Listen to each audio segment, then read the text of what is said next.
Good evening, Papua New Guinea, and welcome to a brand new episode of Business PNG. The APEC second meeting on policy partnership for women in the economy commenced yesterday and will continue this week with high-level dialogues focusing on women's economic empowerment within the region. Chairman of the meeting, Frederick Tamarua, in his welcome remark reminded delegates about the importance of the PPWE discussions and its goal to advance the economic integration of women in the APEC region. The work on that we do here in PPWE has particular importance this year as the hosts in 2018 have placed a lot of importance on harnessing inclusive growth, embracing the digital future, a fusion of emerging issues, but also maintaining a lot of those traditional discussions that we have here in APEC. So under that inclusive growth story, gender inclusion and women's economic empowerment plays a huge part in that. He also added that PNG is the host of this year's APEC Summit with the theme Harnessing Inclusive Opportunities and Embracing the Digital Future, is pushing for inclusivity for women in the digital economy by embracing technology to their advantage. PNG will also give an update on the discussions that include gender-smart workplaces, building and promoting workplace health, safety and inclusivity to enhance women's economic participation and productivity. We meet at an important time. It's the Women in the Economy Forum. On Thursday and Friday we have the PPDWE and then the high-level policy dialogue. So we have quite a busy agenda here before us to get through in the next 2 days, and I look forward to your active participation and discussions in this as we try to firm up on our preparations moving forward to moving on through the rest of the week. The Policy Partnership for Women in the Economy works to address the 5 key pillars impacting women's economic empowerment. This include access to capital, access to market, skills and capacity building, women's leadership and agency, innovation and technology. I'm Leanne Jorari in Manila, and you're watching Business PNG. In a recent interview with Fiji Trade Commissioner in Papua New Guinea, Mr. Navitilai Tuivuniwai discussed his recent visit to the Autonomous Region of Bougainville in a bid to strengthen trade and investment relations between the province and the people of Bougainville and Fiji. Mr. Tuivuniwai, welcome to the show. Thank you so much for coming on board. Can you tell us a little bit about yourself as well as the Fiji Trade Commission and its role in Papua New Guinea? Well, thank you, Leanne, for this opportunity. Bula Vanaka to you. The Fiji Trade Commission is a relatively very young organization.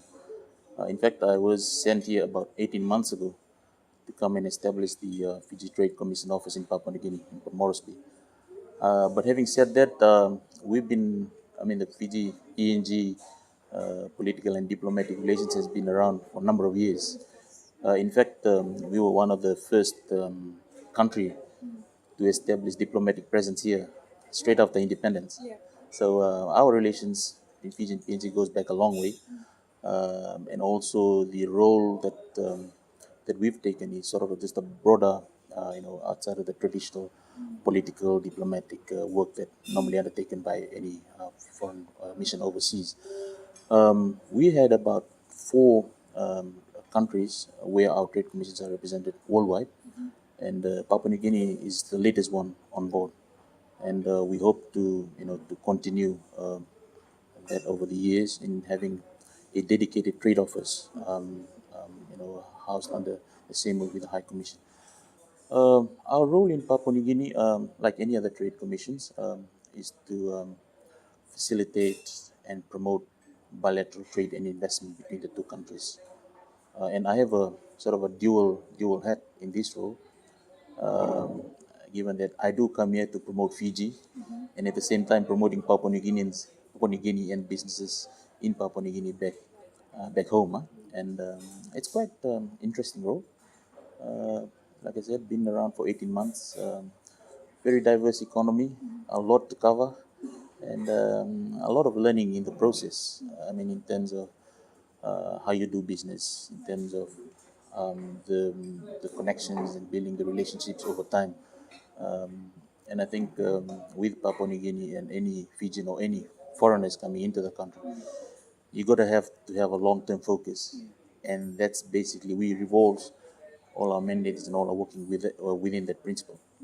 So we come in with a long-term focus. We're a very young agency, but there's a lot of things in the pipeline, in the plans to develop over the long term. So that's basically my role here. But we hope that within the next few months and years, we will broaden the scope of our operation to also spread our wings across the other Melanesian countries of Vanuatu, Solomon Islands, New Caledonia, and including Timor-Leste. So PNG office would sort of be a regional office, if you like. So you mentioned that you've come here 18 months ago to establish FTC. Tell us why it took so long to basically come on board and have a physical presence here. I think no. I think the role, like I mentioned, has always been undertaken by our diplomatic organization, the Fiji High Commission here over the years. But I think over time, when when the relationship has developed to a stage where we felt there needs to be a dedicated trade office to look after the interests of both the private sector here and the private sector back home. We're sort of a conduit in the middle, being the eyes and ears of private sector on the ground. And if you look at our relation, there's a lot of questions that needs to be filled in terms of the interest. Although when coming from the Fijian perspective, when you hear about Papua New Guinea, you hear about a lot of opportunities and being a bigger economy in the region. But and how to approach that is a role that we feel in, providing that guidance and the much needed information that they would require. So I guess having a dedicated office, we play a very important role in bridging that gap and providing that much needed information to our private sector and investors. Thank you for that. You recently visited the Autonomous Region of Bougainville for a roadshow to strengthen ties. Why the attraction or investment into Bougainville particularly? Well, yeah, Bougainville. That was my first time to visit the autonomous region of Bougainville, and boy, oh boy, Bougainville. For me, I mean, if I may put this on record, Bougainville is actually the sleeping giant of the region. There is a lot to see in that place. I mean, the moment you land in Buka Airport, the moment you land in Bougainville, you can see it's a very beautiful place, very peaceful. You got some of the most beautiful people in there, and when you visit the area and go around the island, you sort of just smell and feel the vibes and opportunities that are available. But I think over the years, there's a lot of recovery work, plans, projects currently being undertaken by government and other players and development partners. So I think after that phase, we'll see a lot more happening on the ground. So the attraction there really was to go and visit the place, meet key people on the ground, build connections. And in terms of trading relationships going forward, we're still in a very early stage of discussions. So, but having said that, there's a lot more that can be done. And the beauty about, I think, Bougainville is that the world recognizes that everything that the world needs is there. But I think for Bougainvillians, they would like uh, to to see a lot more, rather than just mere spectators on the ground. They wanted to be actively involved in development, in private sector development, in business dealings. So I guess it's important for any Fijian investor or any foreign investor or anyone from a non-Bougainvillean coming in to come in with that open mindset, making sure that whatever projects and everything that the plans that you have on the ground needs to be aligned to that that values in the cultural context what Bougainvilleans need. Because I mean, it took them a bit of time to get to where they are at the moment, and everyone recognizes that still a lot more needs to be done. But it's important to begin somewhere.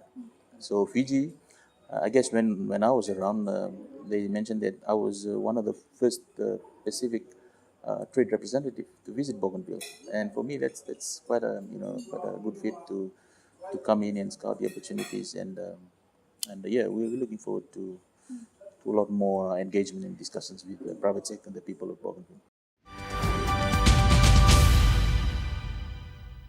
I'm Leanne Jorari in Lorengau, and you're watching Business PNG. The segue to that, in a recent press release that your office released, you basically stated that the purpose of the roadshow is to see more engagement with SMEs in Bougainville. So tell us basically elaborate on that and tell us how the response has been like over there. Well, the response has been wonderful. Really, the key people, our general approach to Papua New Guinea, big boys aside, but I think our general approach, and it fits in well with the government's vision of developing the SME sector in PNG, is to work with the small micro enterprises, small micro and medium enterprises, and then again, having said that, to actually define what those SMEs mean and the package that they put together, it's quite challenging, to note straight out. But I think for us, our focus is to, and we've been doing that over the years with the very little time that we've spent in PNG. A lot of the business dealings that we facilitated are coming out of the SME sector. And we realize that a lot of success stories have come out over time, and we look forward to broadening that. And Bougainville is no exception. There's a couple other provinces that we've been to. A coffee farmer up in the Eastern Highlands region, a lot of success stories in the Fijian market. A cover farmer from Madang, for instance.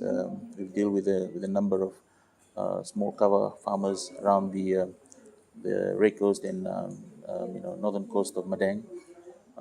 We've had engagements now with Bougainville. We are looking at working with the cocoa and copra farmers. I think there's a lot more opportunities, and the trade and development ties with Bougainville, we will need to look at areas where we can complement each other and working on our areas of strength. Mining aside, that's a big tick item, but mining aside, Fiji comes in with a lot of experiences in tourism, for instance, a lot of experiences in assisting SMEs to add more value to the products, downstream processing. And Bougainville has its strength in agriculture, the strength in fisheries. So we wanted to see a lot more engagement and provide and create synergies in those areas of strength. And I think going forward, like I mentioned, very early stages of planning and discussions, but we would like to see a lot more engagement into the future. Okay. Just another segue there. You mentioned a lot about Fiji's interest in Papua New Guinea in Arob, just as you mentioned. How about vice versa? How has it been like for interest from PNG into Fiji? Yeah, we've seen that grown over the years. There's a lot more Fijian, Papua New Guinean companies in Fiji, establishing operations in Fiji, in the tourism hospitality sector, in the financial services sector. And, with the very little time that I've spent in Papua New Guinea, we've sort of facilitated. There seems to be a lot of interest. We've gained quite a bit of interest from private sector locally. And for a number of them, it's probably the first time they hear about Fiji. But once you explain to them in detail the opportunities that are available in Fiji, the regime that has been put in place, the reform that has been undertaken in the private sector sphere, business development over the years, there's a lot more appetite towards growing the investment and in Fiji. I think over the coming months I'll be taking across the first ever mission from PNG and Bougainville to Fiji. So we hope that through those sort of engagement and those sort of activities, we will gain more grounds on building those business-to-business relations with Fiji. While I have you here, I'd be remiss not to ask you. About a few years ago, there was sort of a trade war between Fiji and Papua New Guinea, especially when Minister Maru was our trade minister. Can you tell us a little bit about the blowout, or if there even was any, or and how things are now? Yeah, I remember when I first get into the role, that was my first assignment to get and I remember it was the bully beef issue that was being discussed. Yeah, that was one of my first assignment when I joined the Fiji Trade Commission here. And fortunately, we managed to put all our differences behind us and solve it the true Melanesian fashion. So you now see a lot more Papua New Guineans bringing that favorite ox and palm corned beef across our borders. But then again, the work that we do is more to just trying to bring the products across the countries, and like PNG and like Fiji and like any other country in the world, I think there are pathways that needs to develop before product that enters, goes across the borders. And I think there were confusions in the way that pathways were defined. So I think that's where the confusion lies. So we managed to come in and sort it out. And gladly at the moment, there's a lot more products crossing our borders. And I think it's important for not only for key authorities, but for the private sector and manufacturers to understand, those requirements. And it's the same thing when when I land in Papua New Guinea, there's a lot more questions about selling our agricultural products overseas. But it's not as simple as having a really nice product and putting it in overseas shelf. There's still a lot more behind the border processes, which is the role of government anyway, to try and provide that access arrangement and then the facility to be put in place to allow our private sector, our growers and producers to sell their products to those markets. Thank you for that, sir. Finally, there has been some criticism surrounding the MSG Secretariat. Now, some going as far as to question the validity of having a secretariat to begin with to represent the Melanesian countries. As Fiji is a member of the MSG, would you be able to shed any light or comment on this?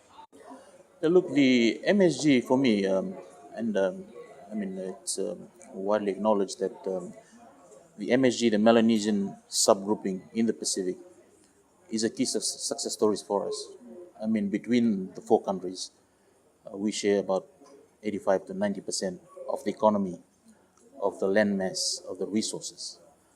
So for me, having a secretariat, and the secretariat is, they merely there for the members. It's a member-driven organization. I mean, if anything, although I'm not privy to the discussions surrounding, the existence or the non-existence of the secretariat, but from Fiji's point of view, we have benefited immensely from having the MSG, subgrouping in place.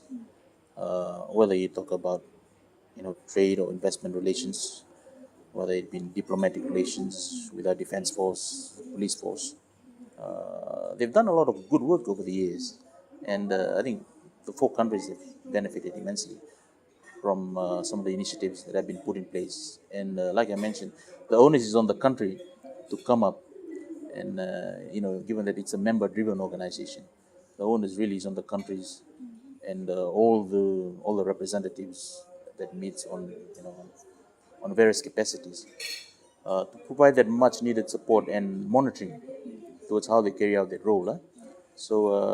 But then again, Fiji as a region, we would like to see a lot more engagement within the Melanesian subgrouping. And the MSG Secretariat in Villa has done a lot of good work over the years. And we hope that through that empowerment for the members to provide that much needed support, we hope that they'll carry effective work over the years, months to come. Okay. Thank you so much for that. Is there anything else you want to add? Well, yeah, I just wanted to, for those businesses and investors, both here and in the Melanesian region, to acknowledge that we finally had our commercial presence in Port Moresby. So please feel free to come and visit us, talk to us about your business aspirations. We're more than happy to take you through the process and provide all the much needed information, whether it be investing in Fiji or having building partnerships with entities and businesses in Fiji to to boost, provide a leg up to your operations locally. Okay. Thank you so much for that, Mr. Tuivuniwai, and good luck. And hopefully we get to learn more about the journey as you go along, basically Fiji Trade Commission's role here in PNG and the ties strengthening. So thank you again. Thank you. Kanaka. And that's all we have for this episode of Business PNG. For more information, or if you would simply like to view this episode again, visit EMTV online at the URL at the bottom of your screen. Or to simply join the conversation, like our page on Facebook or follow us on Twitter at the Twitter handle at Business PNG. Until next week, have a pleasant evening. I'm Leanne Jorari, and this was Business PNG.